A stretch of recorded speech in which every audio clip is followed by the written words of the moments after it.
Mr. Speaker, last night, America carried out strikes on Iran in response to the downing of a US helicopter. This comes just days after renewed attacks on Ukraine. The world is getting more dangerous, and the British public want to know this government is doing everything it can to protect our national security. So can the Prime Minister tell the House, will the full defence investment plan finally be published this week? Prime Minister. Mr. Speaker, can I agree with her that in relation to both Iran and Ukraine, we're facing a more volatile world than at any time during our lifetimes. Mr. Speaker, so far as defence is concerned, we've already taken a number of measures. We've increased defence spending from 2.3% to 2.6% in 2027.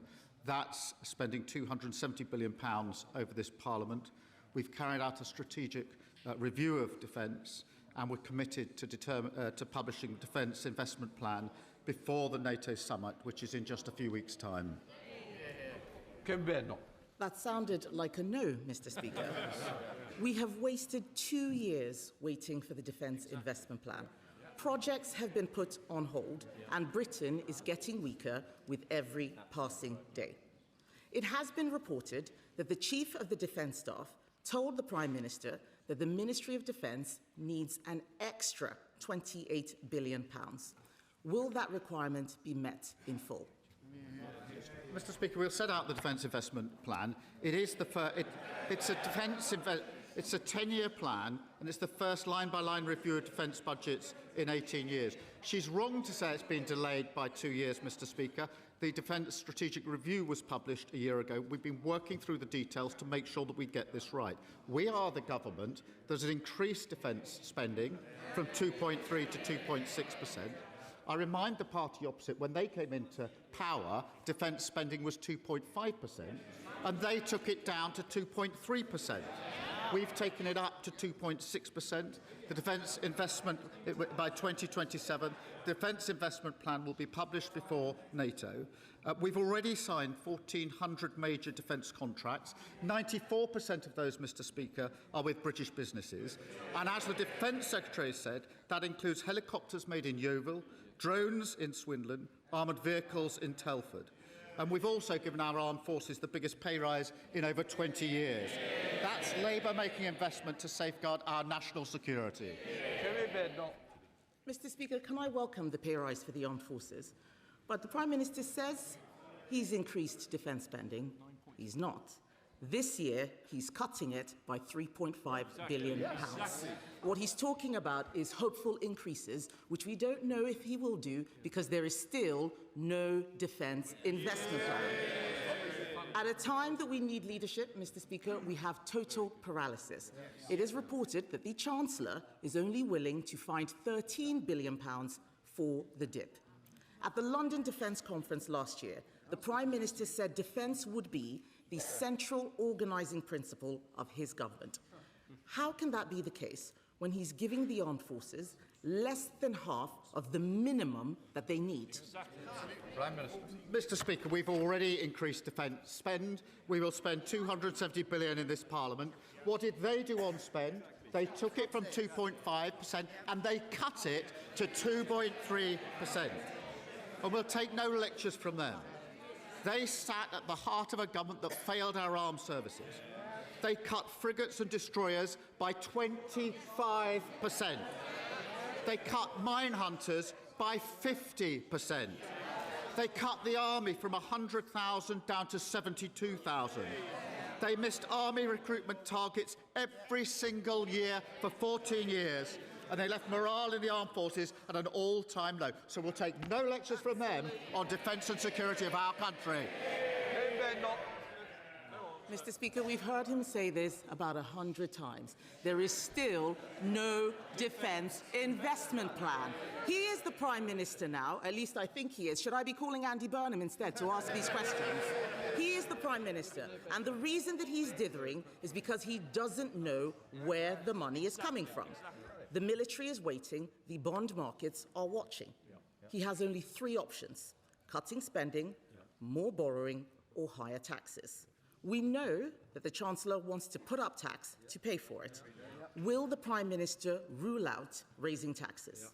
Prime Minister. Well, Mr. Speaker, she asked the House to simply ignore the last 14 years under their watch. So we may have failed the armed forces, hollowed them out, but please just forget all that and act as if it didn't happen. Well, you can't forget all that, given the damage they did to our armed services. Mr. Speaker, she says forget all that. I remind the House, when they left office, 47 out of 49 major defence contracts were delayed or over budget. That is what we are fixing. And you can't just scrub away and forget. I know they want to forget the last 14 years in power, so do the British public. That's why they're sitting over there. But, Mr. Speaker, we've increased defence spending. We are going to publish a defence investment plan, and that will be done before the NATO summit coming up in just a few weeks' time. Kemi Badenoch. Mr. Speaker, I remember when the last government led Europe when we were fighting the war in Ukraine. When Russia invaded, we were ready. We supplied Ukraine with munitions. We increased defence spending. But I wasn't asking him about our record. I asked him if he would rule out tax rises. He did not rule out raising taxes, so tax rises are coming. He can't borrow more because the markets have no confidence in him. The reason the Prime Minister is in this mess is because he maxed out on spending in his first two budgets. That's why the benefits bill is set to rise to over £200 billion by the end of the decade. He has things the wrong way round, Mr. Speaker. He has a benefits plan until 2031, but no defence investment plan. Why not just cut welfare? Mr. Speaker, she talks of leading the way on Ukraine, and I did pay tribute and do to what the last government did on Ukraine, and we stood with them. We continue to lead the way because it's the United Kingdom and France that are leading the coalition of the willing that have got the military plans together for security guarantees in Ukraine.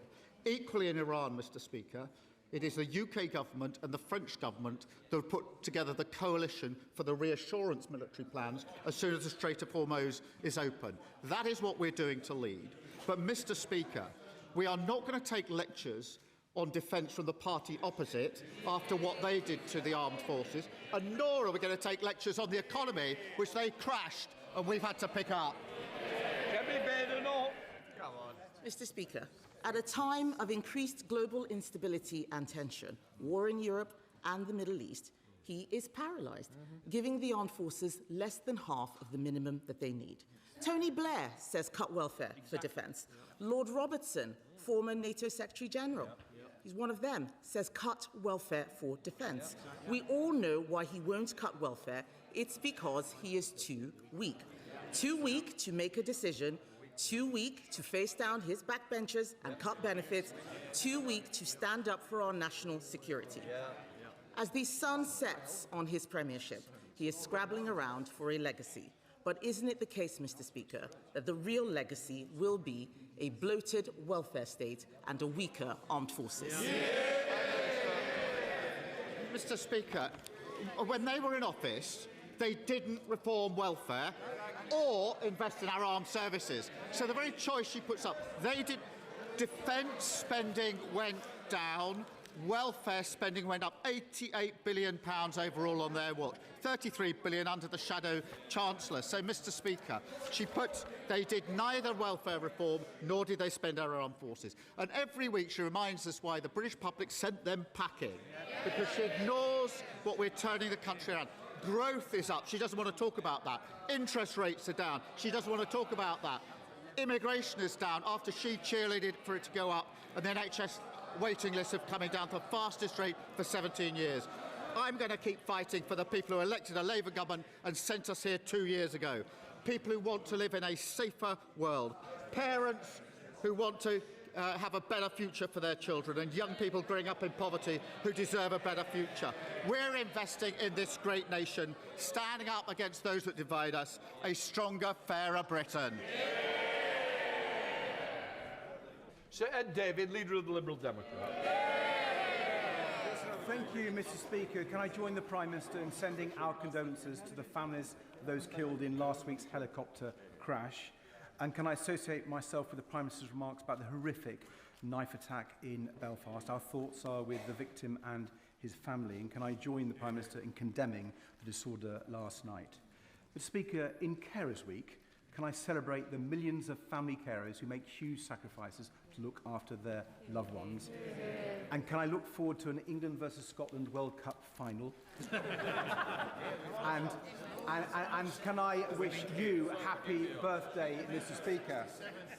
Mr. Speaker, as the chaos over the Defence Investment Plan goes on, I'm sure members on all sides were shocked to read yesterday's reports. The government is considering slashing the hospital programme to fund the shortfall. Surely in 21st century Britain, people can expect both a decent local hospital and armed forces that keep them safe. So will the Prime Minister rule out any cuts to the NHS budget to fund defence? Minister. Mr. Speaker, can I first agree with him about the amazing work of our carers? We will take the necessary measures to defend our country, the first duty of any Prime Minister. We will also take the measures, as we have done, to invest in our public services. And forgive me, I was running a public service when the government that his party were part of was stripping them bare under austerity. So we're really not going to take lectures on austerity from the gentleman opposite. Sir Ed Davey. Well, I was hoping we're going to hear more about defence investment. I would urge the Prime Minister to look at our plans for defence bonds to get £20 billion into defence.